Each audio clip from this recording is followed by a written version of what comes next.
Ya. Compartir. Compartir pantalla.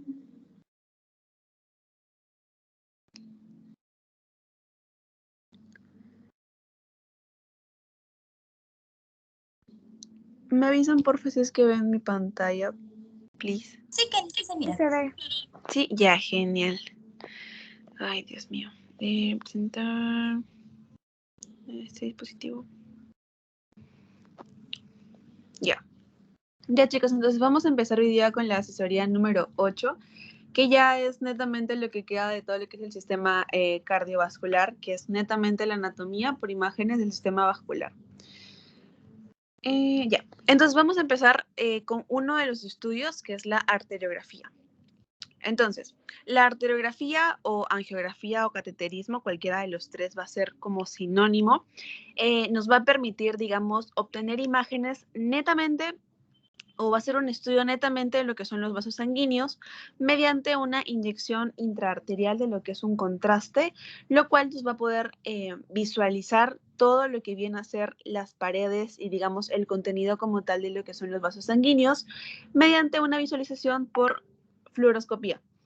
Entonces, ya. Entonces, esto, digamos que cuando hablamos de una arteriografía o una angiografía, vamos a ver como una radiografía netamente, pero enfocado en lo que son las arterias, si es una arteriografía, o también si es que estamos hablando de las venas, se va a llamar venografía o flebografía. Eso es importante que lo recuerden porque son más que nada para poder diferenciar un estudio de otro. Entonces, las arteriografías van a necesitar sí o sí lo que es un contraste, porque digamos que en una radiografía simple, como hemos estado viendo tanto en la parte del respiratorio como en la parte cardiológica, las arterias o los vasos en sí no se van a poder visualizar. Es por eso que en estos exámenes es muy importante utilizar de manera indispensable lo que es un contraste. Digamos que esta inyección de contraste debe ser obviamente controlada y el control que vamos a hacer es mediante una fluoroscopía. Lo que es la fluoroscopía es un método que nos va a permitir ver en tiempo real cómo es que va a discurrir el contraste que le estoy inyectando al paciente por las vías que estoy estudiando. En el caso que sea una arteria, podré ver todo lo que es el circuito arterial, y en el caso de que sea una flebografía, vamos a ver todo lo que es el circuito venoso. Entonces, lo que vamos a ver es como si, digamos, le inyectáramos agua a un tubo y ven cómo está pasando, digamos, por todo el tubo. Si ven que no se escapa por ningún lado es porque el tubo está completamente entero, está como que sano, está óptimo para que sea utilizado. De igual forma es como lo vamos a ver, digamos, en ese tipo de exámenes con respecto a los vasos sanguíneos. Entonces, es importante acá señalar que las arteriografías nos dan mucha precisión en lo que es el diagnóstico, pero obviamente van a existir otros métodos que ahorita vamos a hablar más adelante, que son lo que es la angiotac, también lo que es la angioresonancia y también lo que es la ecografía Doppler, que estos exámenes van a ser mucho más sencillos, ya que, por ejemplo, digamos que en una angiografía, una arteriografía, una flebografía, sí o sí utilizamos lo que es un contraste. Entonces, querramos o no, inyectar un contraste en un paciente va a tener siempre ciertos riesgos o ciertas complicaciones. Entonces, digamos que este tipo de otros exámenes aparte, como es el angioTAC, la angioresonancia y el ecodoppler, van a ser, digamos, estudios o exámenes de imágenes mucho más sencillos que el simple hecho de colocar, digamos, catéteres en los pacientes. Entonces, por ejemplo, en la angioresonancia o en la ecografía Doppler no se va a necesitar lo que es absolutamente nada de contraste. Y en cambio, en la angiografía, en la angioTAC, el contraste va a ser inyectado endovenosamente, lo cual no va a ser necesario al momento de inyectarlo que ocupemos lo que son vasos grandes. Entonces, digamos que la angioresonancia y el ecodoppler, cero lo que es contraste, y el angioTAC va a ser un contraste inyectado, pero a nivel endovenoso. Esto quiere decir que no accedemos netamente a lo que son vasos grandes y por lo tanto el riesgo que tiene el paciente de presentar algún tipo de complicación va a ser mucho menor. Para poder solicitar angiografías van a haber ciertas indicaciones, ya sea, digamos, una angiografía coronaria, cerebral, del ilíaca y femoral, una aortografía de las arterias oculares o de una angiografía pulmonar convencional. Entonces, eso es según, digamos, la patología a la cual va a estar orientado su diagnóstico. Ustedes van a solicitar, digamos, esa indicación para que la angiografía sea en tal zona específicamente. Entonces, en esta imagen lo que vamos a ver es literalmente es una imagen bastante detallada de todo lo que es la aorta, la arteria aorta, hasta se puede ver en la parte inferior la bifurcación incluida. Y si se dan cuenta, se va a poder ver todas las ramas que emergen de esta arteria. Se va a ver mucho más detallado lo que es el tronco celíaco, la mesentérica superior. En los extremos ven como, digamos, unos bultitos que son los riñones. También se va a ver lo que son las arterias renales. Todo literalmente se ve como bastante definido. Y esto ha requerido, digamos, la colocación de un catéter por vía inguinal.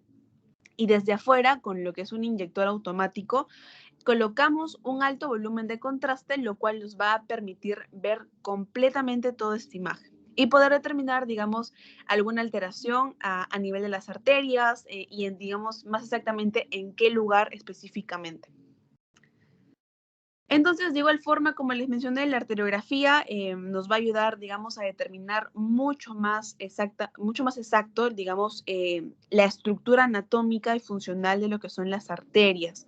Y lo van a poder ver mediante un contraste. Recuerden que tiene que haber un contraste para que se pueda pintar, por así decirlo, y ustedes puedan determinar exactamente el lugar de la lesión y poder tratarla en un futuro a los pacientes.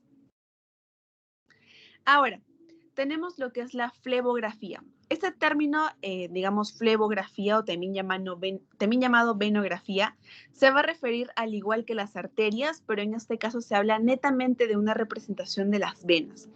Entonces, este examen es un examen sobre todo de miembros inferiores, ya que casi no se hace porque, digamos, el Doppler es como que es un examen que se hacía anteriormente, pero como ahora existe el ecodoppler, es como que le quitó el trabajo. Es como que el ecodoppler, al ser, digamos, un examen menos invasivo, con menos riesgos, menos costoso, con menos complicaciones, es como que le quitó la chamba a la flebografía y pues actualmente se usa, digamos, el ecodoppler para poder estudiar lo que son las venas de las piernas con mucha más precisión y digamos sin ningún tipo de inyección, sin ningún tipo de contraste, lo cual hace mucho más factible al paciente no tener algún tipo de efecto secundario.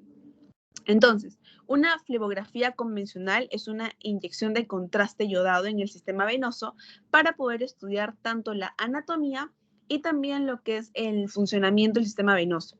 Pero obviamente van a existir ciertas complicaciones de las cuales tenemos dos.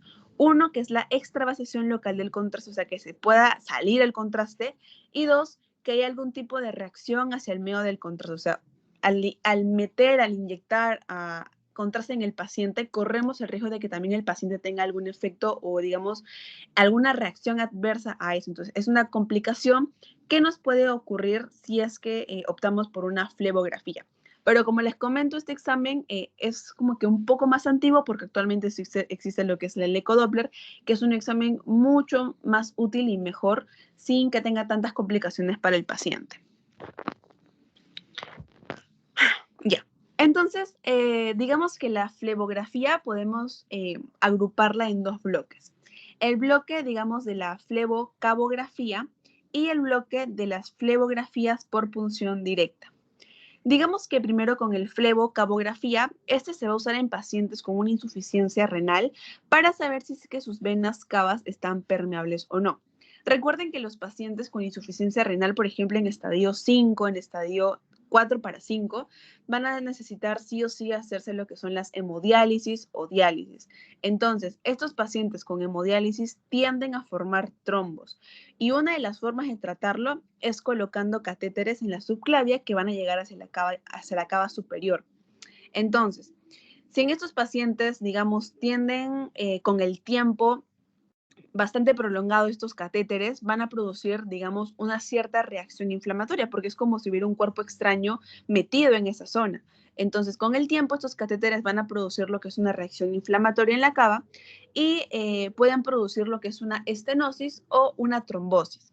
Es por ello que tenemos que saber cómo es que estas venas o cómo es que están estas venas para ver si es que insistimos en colocar más catéteres para la hemodiálisis en sus pacientes ya sea en un miembro superior o optar digamos, pasar estos catéteres a algún miembro inferior.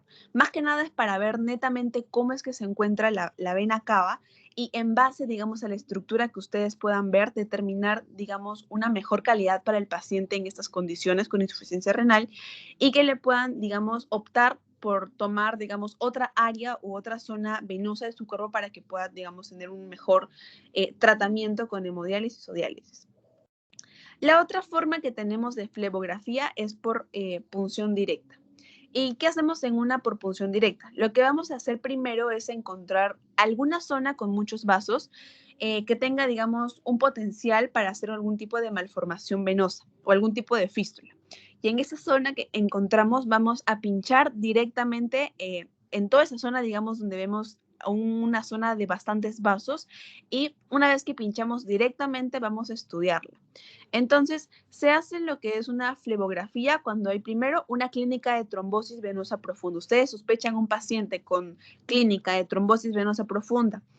Eh, debemos seguir insistiendo en hacerle más estudios de imágenes, a pesar de que la eco o, digamos, otro estudio de imagen salga negativo o no dé, digamos, indicios de que hay algún tipo de trombosis venosa profunda. Si la clínica les indica que hay un tipo de trombosis venosa profunda, ustedes tienen que seguir insistiendo en buscar otro tipo de estudios de imágenes para corroborar que realmente, digamos, esa zona venosa está siendo afectada. También se realiza cuando la ecografía Doppler no se puede hacer, ya sea porque el paciente presenta, por ejemplo, edemas, están los grandes quemados o yesos, también se van a utilizar este tipo de exámenes. Y también se puede realizar ante una evaluación anatómica detallada, digamos, de la fístula que se encuentra en diálisis, que es lo más frecuente. Asimismo, también cuando queremos, por ejemplo, estudiar algún tipo de malformación venosa y su relación con el sistema venoso normal, también tenemos que solicitar ese tipo de, digamos, de flebografía. Entonces, en esta imagen, en estas dos imágenes, vamos a ver, por ejemplo, en la imagen de la izquierda, lo que es una flebografía normal, donde vemos todo el sistema venoso superficial profundo. Digamos que la rama que ven más gorda del centro es la vena cava superior y eso es lo que vamos a estar estudiando. Por lo contrario, en la imagen de la derecha vamos a ver lo que es una flebografía patológica de venas centrales. Si se dan cuenta, en la parte central donde debería estar toda, digamos, ese tubo gordo que simularía la vena cava superior, no se va a ver. Y como una compensación va a haber lo que es una oclusión y esa oclusión va a generar que haya una gran cantidad de colaterales. Si se dan cuenta, todo alrededor hay como si fuera un montón de ramitas, por así decirlo, que son colaterales. Entonces, cuando ustedes ven, digamos, una gran cantidad de colaterales, es porque hay una oclusión central de algún vaso grande. Es como, les pongo un ejemplo, es como la carretera principal está bloqueada.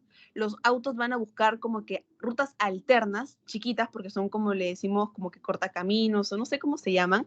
La cosa es que esas, digamos, esas rutas alternas o esas calles alternas van a estar más congestionadas. Entonces, igual pasa en las arterias. La arteria principal o la vena principal está, digamos, obstruida y la sangre va a buscar otros medios para poder llegar a su fin, ¿no? Que es, digamos, irrigar lo que es algún tipo de órgano. Entonces, ahí es donde se van a poder ver mucho más o en mayor cantidad lo que son las colaterales. Y esto nos va a indicar un signo de cronicidad en el paciente. Ver, digamos, bastantes colaterales o arterias colaterales nos indica que esta patología o que este paciente no tiene una enfermedad reciente, sino que tiene una, digamos, una cronicidad mucho mayor. Y es un signo bastante importante a tener en cuenta para poder de una vez empezar a tratarlo. Entonces, cuando hablamos, digamos, de arteriografía, tenemos que conocer que el hecho de inyectar algún tipo de contraste de forma controlada me permite a mí tener ciertas fases de obtención de imagen. Entonces, en las fases de la arteriografía van a ser tres: la fase arterial, la fase parenquimatosa y la fase venosa. La fase arterial es cuando, digamos, el contraste recién está ingresando en lo que es la arteria. Es como que recién lo están como que inyectando y va a estar yendo por las arterias que aún no llegan al órgano. La fase parenquimatosa es cuando ya el contraste ha invadido, digamos, el órgano y logramos ver algunas arterias que se encuentran ahí y logra darle como que simular la forma o da a evidenciar la forma, digamos, del órgano al cual ustedes están, digamos, inyectando. Y por último, la fase ya venosa es cuando este contraste ya empieza a evacuarse, ya sale del órgano, ya sale de las arterias que lo trajeron, ya es como que se va. Es como que la entrada, el desenlace y el final.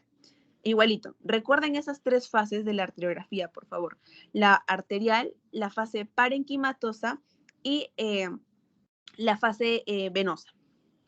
Otros autores también lo van a llamar fase temprana, lo que es la arterial y la parenquimatosa, y la fase tardía, lo que es la fase venosa. Pero la idea es que tomemos rápidamente y dejemos pasar un tiempo para poder nosotros determinar, digamos, las imágenes del mismo órgano a estudiar. O sea, es como, vamos a inyectarlo, dejamos pasar un tiempo para que, digamos, que todo ese flujo, todo ese contraste pueda, digamos, pintar completamente lo que es el órgano y dejar a evidenciar lo que es alguna patología en ese aspecto. Entonces, es importante que ustedes al momento de tener la fase parenquimatosa puedan dejar, digamos, que el contraste pase, por así decirlo, para que recién ahí ustedes puedan sacar las imágenes correspondientes y estudiar el órgano completamente. Ahora, el hecho de simplemente pinchar una arteria ya nos obliga a tener ciertos cuidados y ese cuidado sobre todo va a no tener, digamos, algún tipo de coagulopatía, porque el hecho de, por ejemplo, colocar una aguja calibre 14 en una arteria y la sacamos después, va a generar una hemorragia, un hematoma. Entonces, nosotros tenemos que controlar eso y de por sí hacer todo eso es un poco peligroso.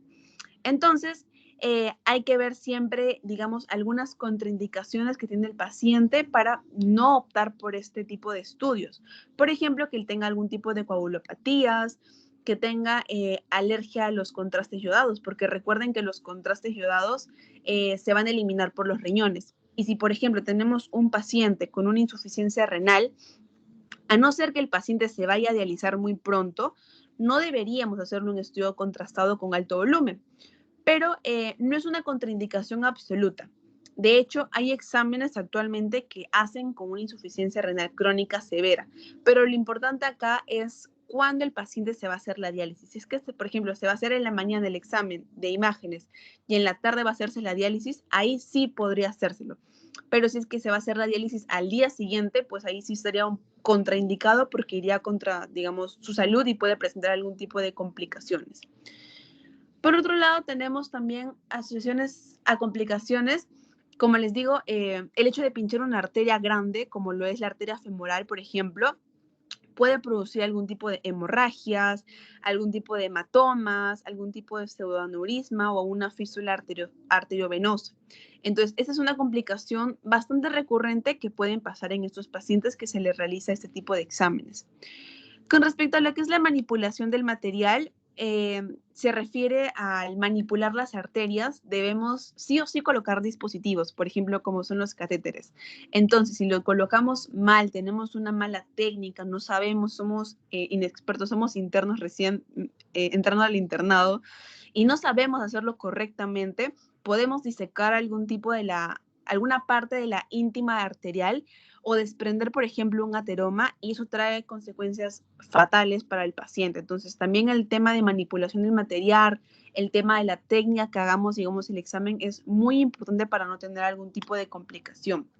Y bueno, por último, también les hablé de lo del contraste relacionado a lo que es la toxicidad o tengamos algún tipo de reacciones alérgicas que pueda tener el paciente, también es otra complicación que ustedes pueden tener.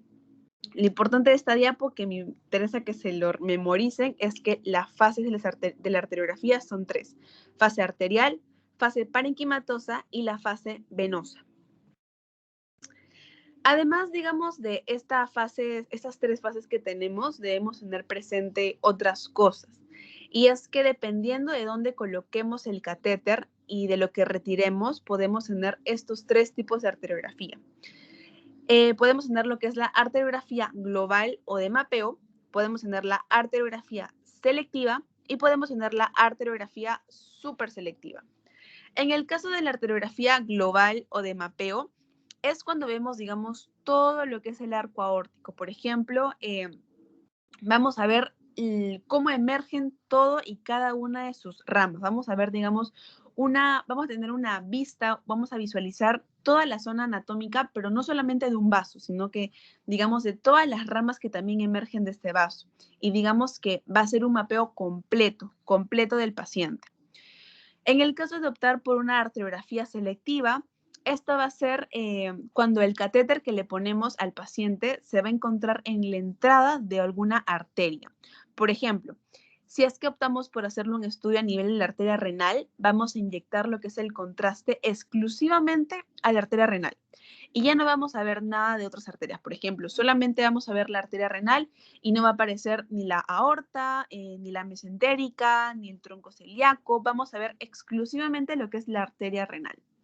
Y por último tenemos lo que es la arteriografía superselectiva, que es cuando el catéter es llevado hacia estructuras menores del órgano. Por ejemplo, si seguimos con el ejemplo de a nivel renal, podríamos llevar el catéter al polo superior de un riñón. Cuando queremos, por ejemplo, embolizar algún tipo de hemorragia o embolizar algún tipo de vaso que se encuentre en esa zona, o cuando queremos colocar ante un cáncer algún tipo de quimioterápicos en algún tumor en una zona en específico. Entonces, cuando nosotros hablamos ya no solamente, digamos, del órgano como tal, sino que hablamos de exactamente una parte en específico, ya lo denominaríamos como una arteriografía súper selectiva. Entonces, acuérdense esos tres tipos: el mapeo o la arteriografía global, la arteriografía selectiva y lo que es la arteriografía súper selectiva. Ok, en esta imagen, digamos en la imagen inferior derecha, lo que estamos viendo es como un circulito ahí que les puse, como un circulito blanquito. Eso es una tumoración, que si se dan cuenta en la parte de arribita hay como una colita. Ya, eso es un rezago de vasos que nos ha permitido hacer un diagnóstico de esta tumoración. Este, por ejemplo, es el caso de un angiotac que nos ha podido identificar, nos ha permitido identificar mucho más precisamente lo que es la lesión. Entonces, una vez que hemos detectado la lesión, si se van dando cuenta en la imagen superior a la izquierda, donde dice la imagen A, vamos a ver lo que es un catéter que está canalizando el tronco celíaco. Ese donde está, digamos, a nivel vertical, que ven como un palito, ya, ese es el catéter que se mete. Y esa, digamos, esa línea horizontal negra es el tronco celíaco, en donde se va a inyectar directamente el contraste en este tronco celíaco. Y lo que vemos alrededor son todas sus ramas. Y en este caso lo que queremos puntualizar es netamente la rama arterial que se ve en la parte superior. Digamos, si se dan dando cuenta, si siguen el caminito de la arteria negrita, todo lo que es esa curvatura horizontal, al final llega como un conglomerado de vasos anormales. Ese conglomerado de vasos anormales nos indica, o corresponde, mejor dicho, a la tumoración que se vio en lo que es en el angiotac. Entonces, eso que vemos inicialmente en la imagen A es lo que correspondería a una fase arterial. Ahora, en la imagen B, vemos el mismo catéter, solo que ya se ha dejado pasar un poco más de tiempo y vemos cómo es que los vasos venosos van a predominar netamente en la masa superior. Si se dan cuenta, el color oscuro, digamos el color negro, ya está mucho más centrado en todo lo que viene a ser los vasos y va a predominar en esta masa. Y por lo tanto, esta es en la fase venosa o netamente en la fase ya tardía, donde se va a poder notar con mucha más nitidez. Eso que, digamos, ustedes ven como negrito es lo que representaría la tumoración que tiene que ser embolizada antes de cualquier operación. Y bueno, por último, en la imagen C, a la mano derecha, eso que ven ahí que es como si fuera la colita que daría la impresión que es una arteria, no es una arteria, es un microcatéter que se ha metido desde el tronco de la arteria celíaca y hemos logrado agarrar hacia la arteria hepática y hemos colocado muy cerca de la tumoración. Y a partir de ahí es que nosotros, digamos, hacemos la selección exclusiva de la lesión. Es como que separamos la lesión o digamos la tumoración del resto y vamos como que a englobarlo para poder hacerle el estudio netamente a lo que viene a ser la tumoración. En este caso se van a usar quimioterápicos con contraste, viendo exclusivamente lo que es el tema del tumor, el tema de la lesión. Entonces, lo que es una global, en este caso, tomografía. En imagen superior tenemos lo que es la angiografía selectiva del tronco celíaco que les mostré y tenemos lo que es el procedimiento súper selectivo al momento de ligar exclusivamente la tumoración. Cuando ustedes ya, digamos, separan el tumor del resto, ya ahí estaremos haciendo un procedimiento súper selectivo para poder ligar únicamente lo que es la tumoración.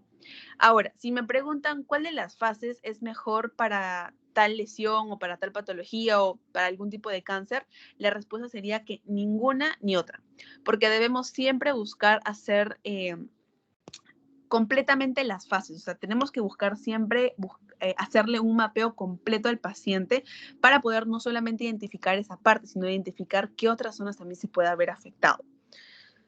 ¿Ok? Bueno, ahora vamos a pasar lo que es al angiotac. Digamos que esta va a ser una representación vascular usando lo que es la tomografía.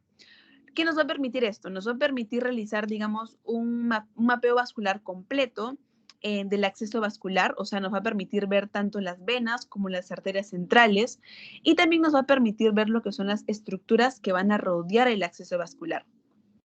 Asimismo, en este tipo de exámenes sí se va a utilizar un contraste iodado y también es caro en comparación a lo que es una angioresonancia.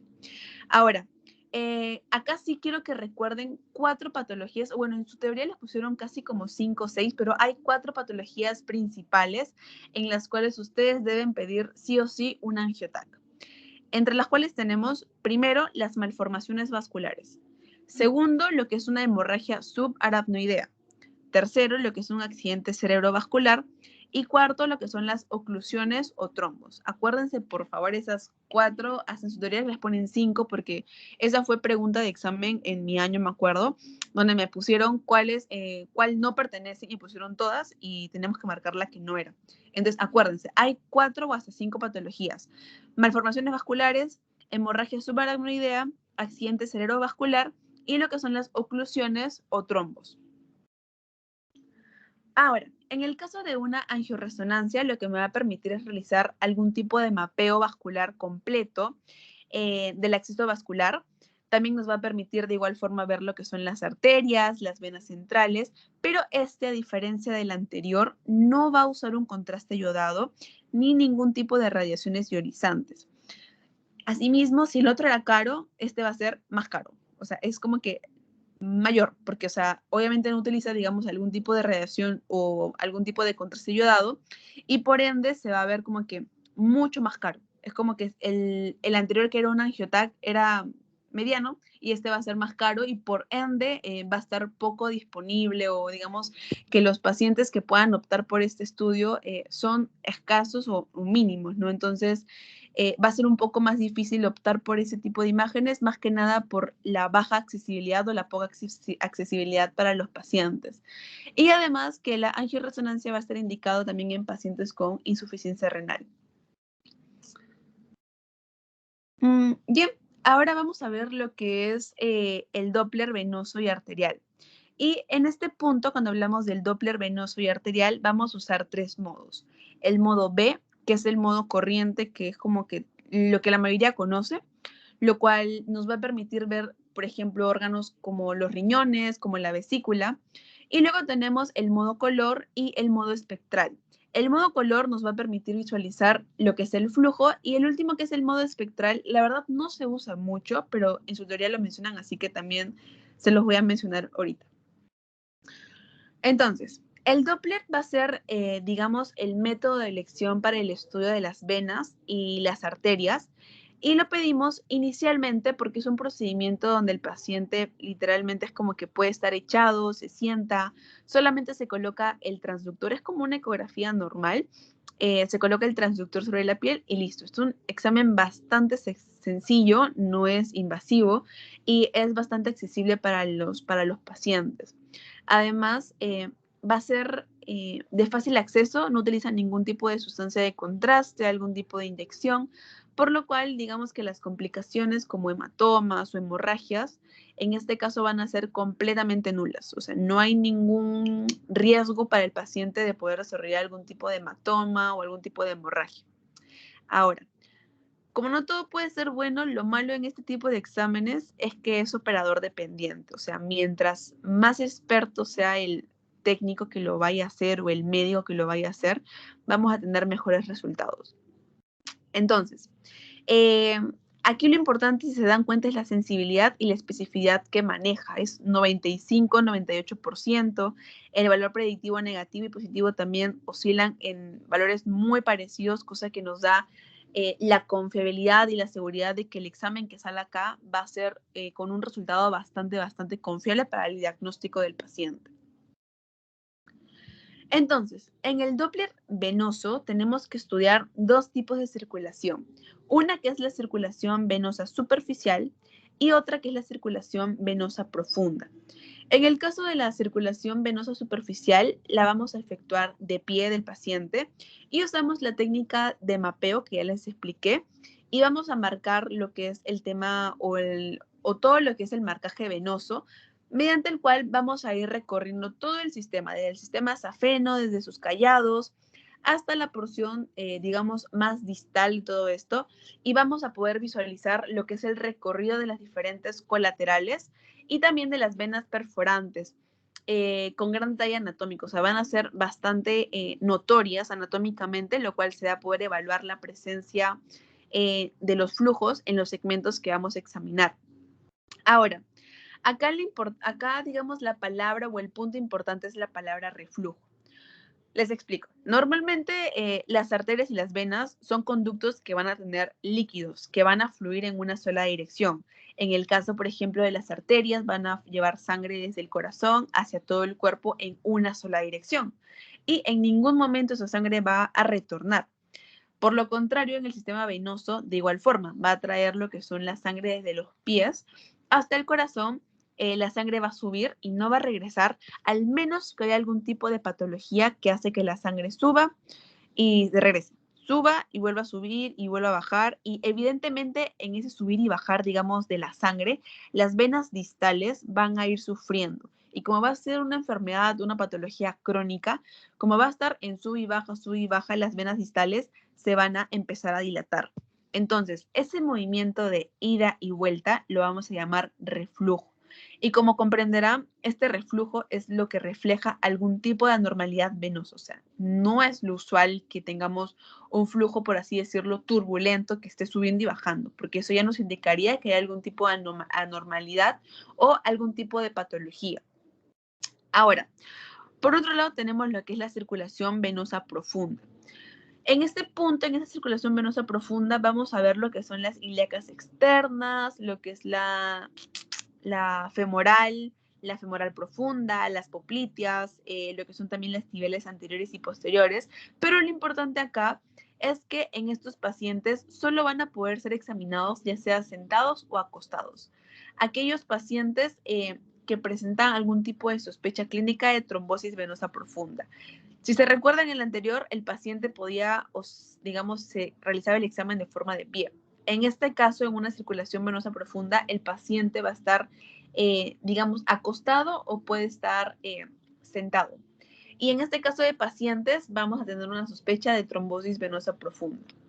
Entonces, solamente cuando sospechamos de trombosis venosa profunda, se va a examinar el paciente de manera echado. Normalmente estos exámenes, recuerden, se hace de manera de pie, pero solo en estos pacientes que sospechamos clínicamente que tengan trombosis venosa profunda, se les va a tomar el examen de manera echada. Entonces, en esta imagen que ven acá, es una imagen en modo color, en modo, digamos, en modo color porque se va a poder ver ambos. Ahorita les voy a mostrar más o menos cómo es que se va a poder ver los modos para que se den algún tipo de ideas. Pero digamos que ustedes cuando ven, digamos, ese contraste o esos colores, eh, tienen que determinar sí o sí que ese es, digamos, un Doppler en modo color.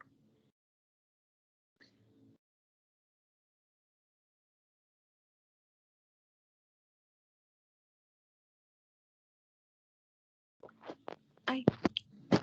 Ya. Entonces, ahora que nos referimos a los modos, vamos a ir hablando uno por uno.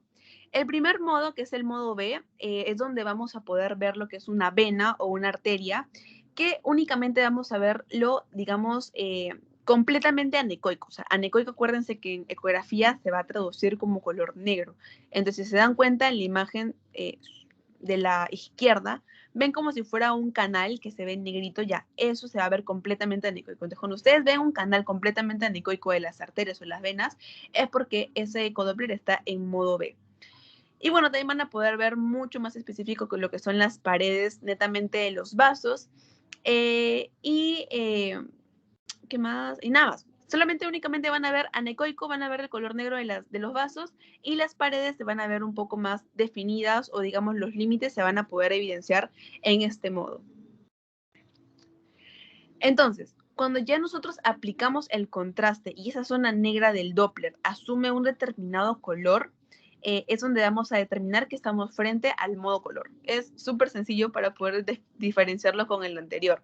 Pero algo que quiero que quede claro es que, digamos, el color que tomen, o sea, ya sea rojo, ya sea azul, no depende si es que es de una arteria o de una vena. O sea, no tiene nada que ver el color con el vaso que ustedes están viendo, sino que el color va a depender del flujo. En este caso se pinta de rojo porque el flujo está yendo a la dirección del transductor. O sea, si es que el flujo sanguíneo está dirigiéndose hacia el transductor, se va a pintar de color rojo. Ahora, si fuera de color azul, nos indicaría que el flujo sanguíneo está yendo en una dirección opuesta al transductor. Esa es la única diferencia. El tema de colores también lo depende mucho, digamos, la máquina, porque algunos tienen, digamos, tonalidades de naranjas y se basan en eso, y hay otros que trabajan con azul, amarillo y rojo. Pero es más que nada para poder identificar. Acuérdense, rojo es que el flujo se está yendo hacia la dirección del transductor. Y si fuera azul, es que el flujo se está yendo en dirección opuesta al transductor. Y bueno, por último tenemos este modo que es el modo espectral, lo que va a convertir las venas y digamos, va a convertir los vasos, las venas y las arterias en imágenes normales que van a simular lo que es el movimiento. Y ese movimiento va a simular lo que es el flujo sanguíneo de estos vasos. Entonces, netamente lo que vamos a ver en modo espectral, ven esas líneas como rayitas, no de la parte más izquierda, sino de la parte más derecha, que parece como no sabría cómo decirles, pero es como una X. Ya, esas líneas es lo que simula el flujo sanguíneo de los vasos, ya sea de las venas o de las arterias. Entonces, cuando ustedes vean ese modo, es que es un modo espectral, pero generalmente no se usa mucho. Más se van a escuchar hablar sobre el modo color, que ya saben cómo diferenciarlo, y el modo B, que también ya saben cómo diferenciarlo. Acá, por ejemplo, vemos lo que es un Doppler de la trombosis venosa de miembros inferiores. Acuérdense que cuando sospechamos de una trombosis venosa es que hay como ese reflujo, esa sangre que no llega totalmente por ejemplo, en el caso de las venas que tiene que llegar de los pies al corazón, no llega. Entonces, por eso es que se ve de diferentes colores, porque va a haber como que un retorno, es como que sube, baja, sube, baja. Entonces, ese que sube y baja va a hacer que un flujo vaya en dirección opuesta y el otro flujo vaya en dirección opuesta, lo que va a generar diferentes colores y se va a poder ver en este Doppler y nos indicaría que estamos frente a un paciente con trombosis venosa de miembros inferiores. Acuérdense de igual forma, como siempre se los repito, que tiene que ver mucho la relación también con el cuadro clínico que vaya a presentar este paciente. Ahora, en cuanto al Doppler arterial, va a funcionar de igual forma, pero tiene los siguientes objetivos. Primero, identificar el lugar o lugares de estenosis. Tenemos que siempre fijarnos en un criterio clínico que me pueda indicar o hay algún tipo de indicio que estamos frente a algún tipo de lesión en este punto de la arteria. Otro punto importante es detectar las lesiones más significativas desde el punto de vista hemodinámico. También poder diferenciar lo que son las estenosis de un tipo de oclusiones.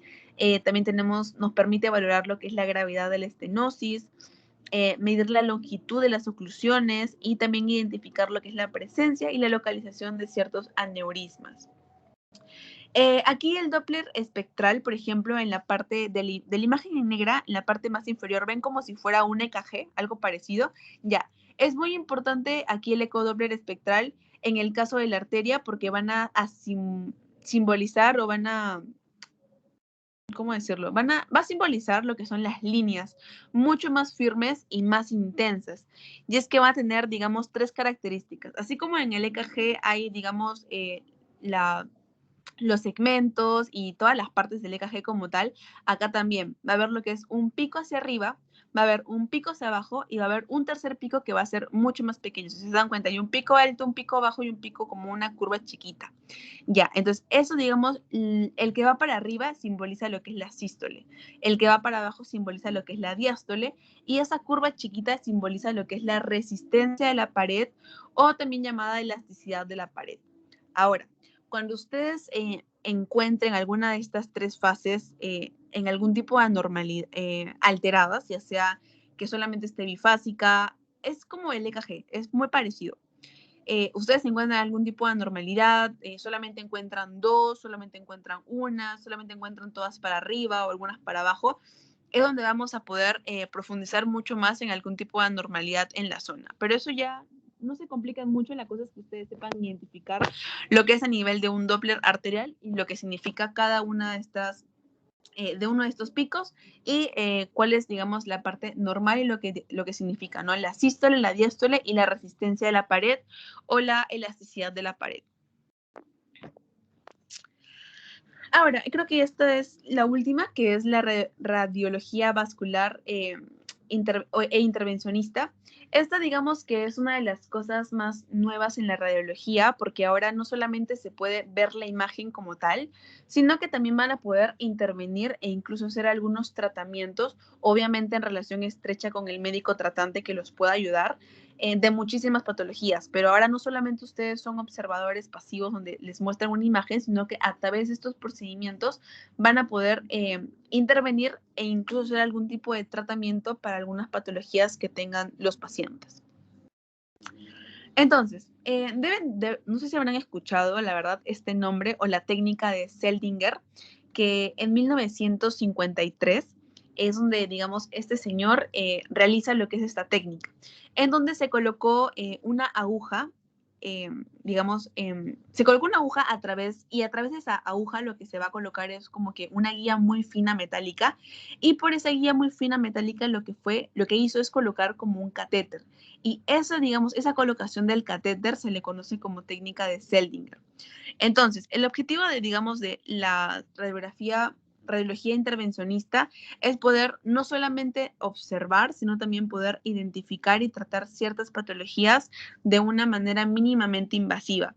Acá se van a utilizar lo que son imágenes para poder dirigir algún tipo de procedimientos radiológicos, donde van a poder utilizar lo que son agujas, guías y también catéteres. Y bueno, nos van a proporcionar algún tipo de imágenes que nos sirve más que nada como guía para poder emplear o hacer este tipo de tratamientos a los pacientes. Entonces, esta es la técnica de colocación de lo que es la técnica de Seldinger clásica, en la cual va a haber lo que primero es una ubicación y una punción venosa con aguja y jeringa. Va a punzar normalmente como cualquier cosa. En segundo punto, una vez que ya hemos punzado, va a haber un avance de la guía metálica y por dentro de la aguja va a estar lo que es la luz vascular. Es como que va a ingresar la aguja y a la par también va a ingresar lo que es esta guía metálica. Una vez que ingresan, digamos, al vaso sanguíneo, va a retirar esa aguja y va a quedar únicamente lo que es la guía metálica en la luz vascular. A la par que hacemos esto, se puede hacer una pequeña incisión en la piel con un bisturí para más que nada hacer un correcto pasaje de lo que es los tejidos y también poder colocarlo directamente en lo que es el catéter. Y bueno, por último se introduce sobre la guía el catéter, haciéndolo girar en su avance. O sea, mientras van ingresándolo, no lo ingresan directamente, sino que van a hacer como empezar a girarlo para que, digamos, el ingreso sea mucho más fácil. Y la finalidad es poder retirar la guía metálica y que quede lo que es esta guía como un catéter en lo que es el vaso sanguíneo. Entonces, netamente ese es como que el resumen de lo que consiste la técnica de Seldinger. Y ya, bueno, por último ya vamos a hablar lo que es la recanalización vascular. Estoy muy segura que van a escuchar mucho de estos dos procedimientos que en algunas patologías producidas se va a hacer porque la arteria se va a cerrar. Lo que pasa es que en algunas patologías, por ejemplo, como la arteriosclerosis, donde la arteria, la luz vascular, se va a llenar, digamos, de esas capas ateromatosas. Digamos, ese conglomerado de capas ateromatosas va a ocluir poco a poco lo que es la luz vascular. Y es por eso que justamente en estas patologías es donde se va a utilizar lo que es la angioplastia con balón. Y es donde tenemos la angioplastia con balón, vemos inicialmente, si se dan cuenta, es como un palito. Ese palito lo vamos a introducir. Y cuando lo introducimos en el vaso, lo vamos a insuflar o lo inflamos el tubo. Ese tubo va a adquirir cierto tamaño eh, y va a ser como que va a permitir que la arteria que está ocluida por, digamos, esas masas, esas capas ateromatosas, se va a abrir y va a permitir un mayor flujo de la sangre en ese punto. Entonces, lo que hace la angioplastia con balón se introduce como un palito. Una vez que está dentro del vaso, se insufla, inflamos el tubo, toma el tamaño que es deseado o digamos el tamaño del vaso sanguíneo. Lo que va a hacer es romper esas placas ateromatosas y listo. Va a quedar como nuevo la luz vascular y va a poder restaurar de esta manera lo que es el flujo sanguíneo. Ahora, cuando se empezó a hacer esto, obviamente era un tratamiento que funcionaba, pero se dieron cuenta que con el pasar del tiempo, también con los factores de riesgo que presentaba el paciente, ese ateroma que había sido como que quitado o sacado o aplastado por esa, digamos, esa angioplastia con balón, podía volver a crecer. Por lo que una forma para poder retardar el crecimiento era no solamente dejar ese balón ahí, el tubo, digamos que se infla, sino que era colocar una malla de alambre, lo que nosotros conocemos como stents. Y es ahí donde pasamos a hablar del otro tipo, que son las endoprótesis o lo que son los stents. Entonces, esta malla se va a colocar en el vaso y hace una resistencia mucho mayor a que solamente como que insuflamos y dejamos que la arteria tome forma y ya. En este caso vamos a dejar lo que es una malla, lo cual le va a producir al vaso una mayor resistencia y va a demorar mucho más tiempo en volver a obstruirse. Ahora, como sabemos, estas van a ser mallas metálicas de acero implantados por medio de un introductor y van a ser fijados en su lugar con un catéter de balón o tal vez también puede ser por lo que es una autoexpansión. Entonces, estas técnicas, ¿cuándo es que van a estar indicadas? Estas van a estar indicadas cuando tenemos algún tipo de oclusión o estenosis significativa, o sea que hay algún tipo de claudicamiento o claudicación intermitente en los vasos y va a tener dos contraindicaciones. Uno que son las coagulopatías, si es que esa coagulopatía no es corregible, y dos, si es que hay un tipo de alergia al yodo.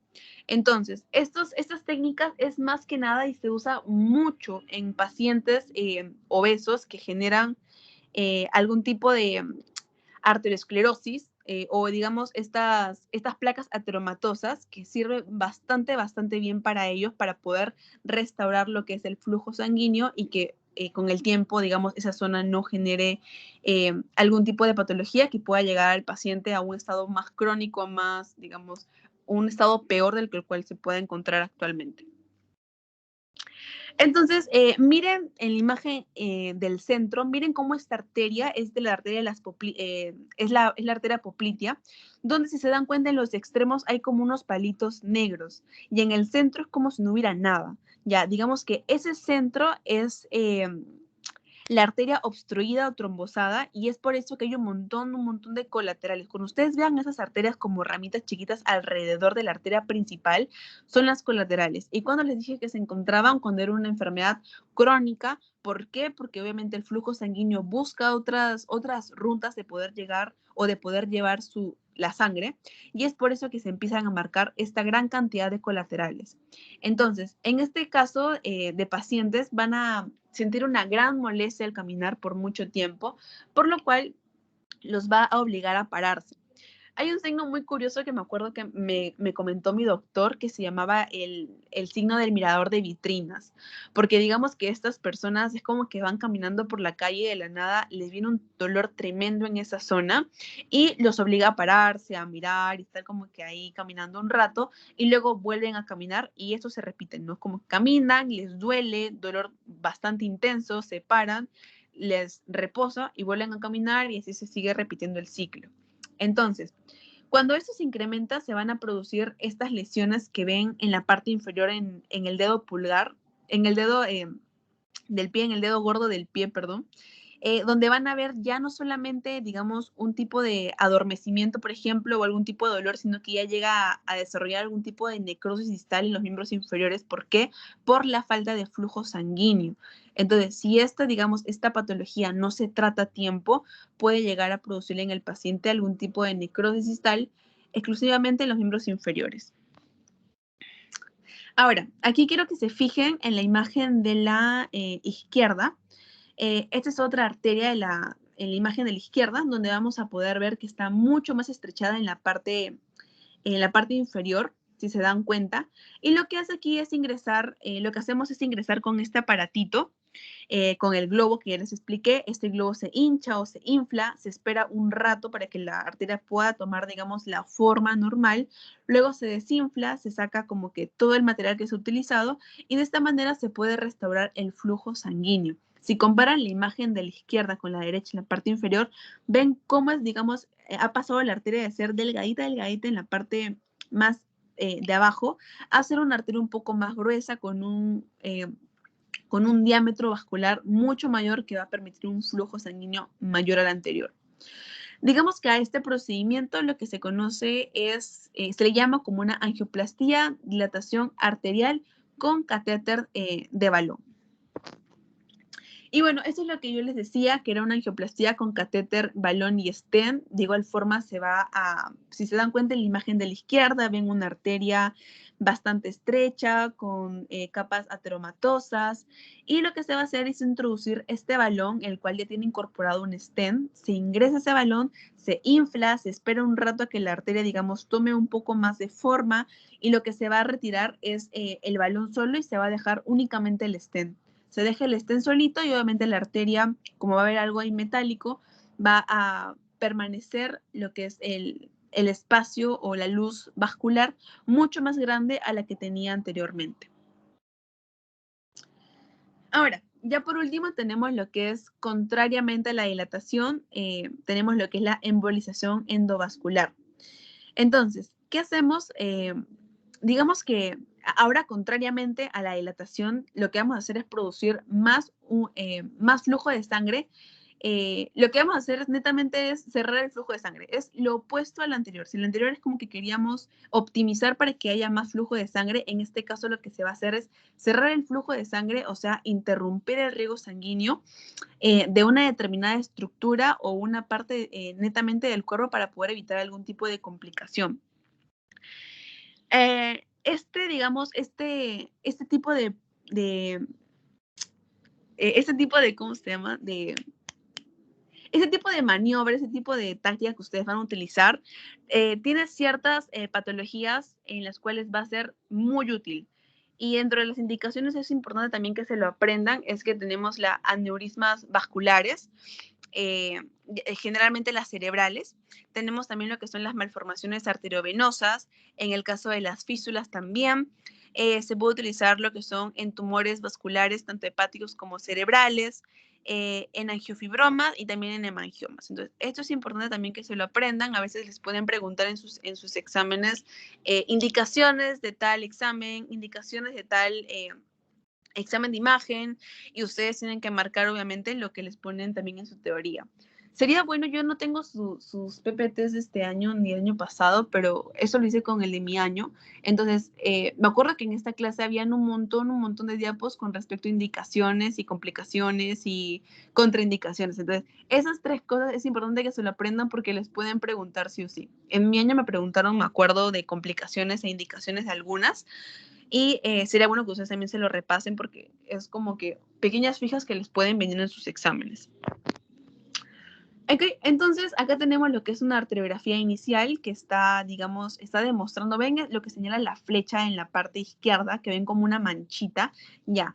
Esa manchita es, digamos, el contraste que se ha fugado. ¿Y qué indica una fuga? Que hay una ruptura. Entonces, así como se fuga el contraste, se va a fugar la sangre. Entonces, lo que se hace acá es colocar un microcatéter en esta zona de la arteria,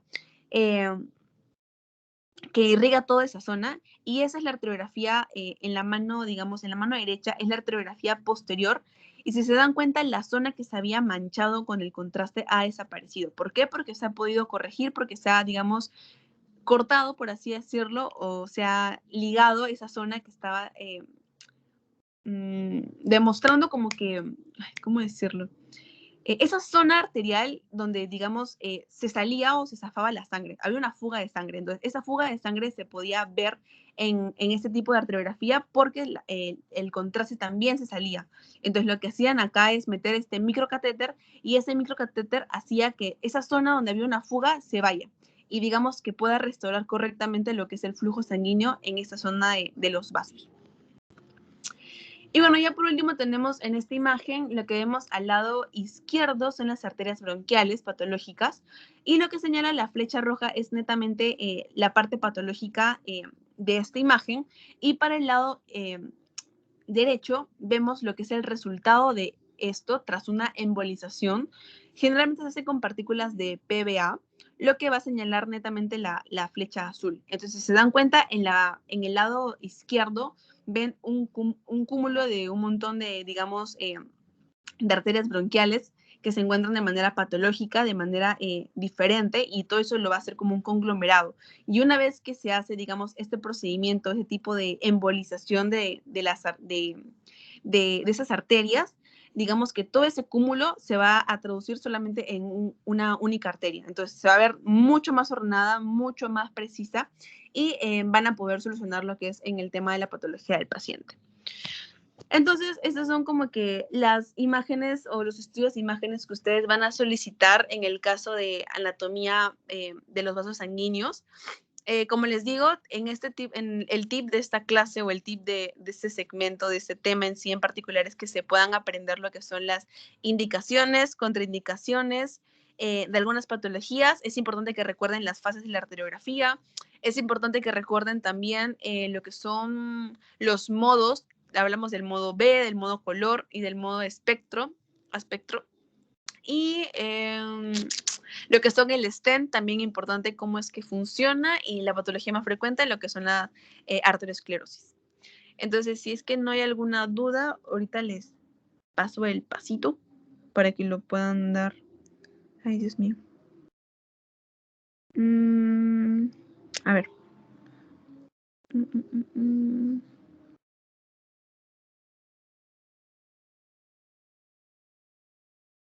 Ya denme un segundito y les paso el pasito.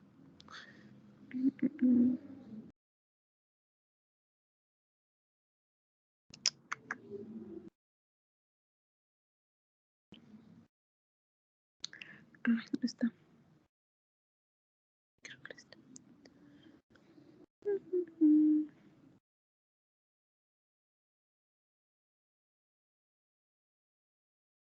Ya, chicos, les acabo de pegar el pasito, o sea, el link.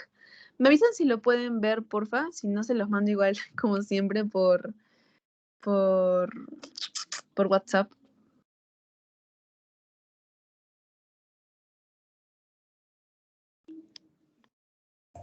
No, nada, Kelly. No, ya les voy a enviar por WhatsApp mejor, ya, para que todos lo puedan ver.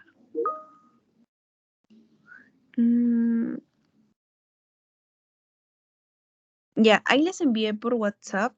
Ahora sí me avisan. Algunos sí lo ven ya, pero igual les mandé por WhatsApp. Tienen 7 minutos para acabar rapidito, y vemos la corrección de su pasito.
Vayan enviando, chicos, les queda un minutito para hacer la corrección.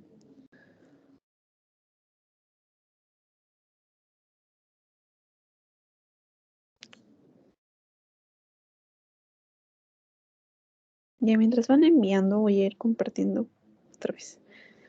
Ay. Compartir pantalla.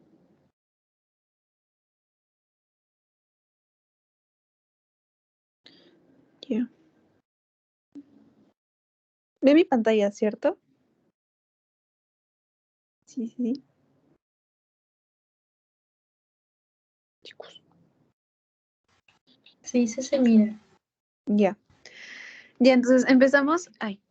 La primera pregunta es, si realiza una ecografía arterial, la imagen codifica la dirección.